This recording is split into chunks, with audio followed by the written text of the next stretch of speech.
कब तक चुपे चोरी मिलबू हो, कोमल गुलाब जैसे खिलबू हो। एक करे जा अरे सुनो,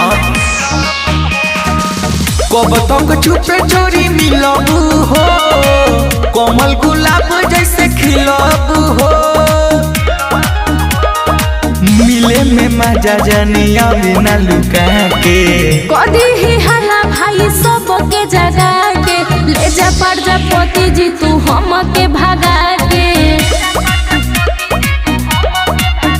हरे ले जा तो हरान जी तू दुल्हन बना के।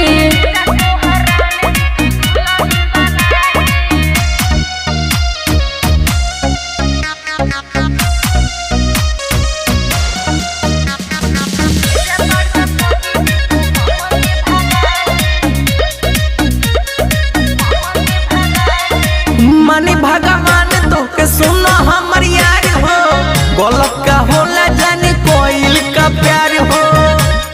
एक करे जा हरे तोहरो जुदाई न सहत बड़ुए, तारा बिना सोना न रहत बड़ुए।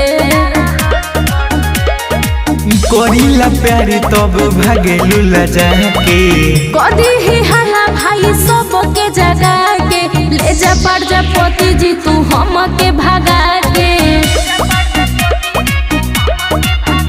हरे ले जा तो हरान जी तू दुल्हन बना के।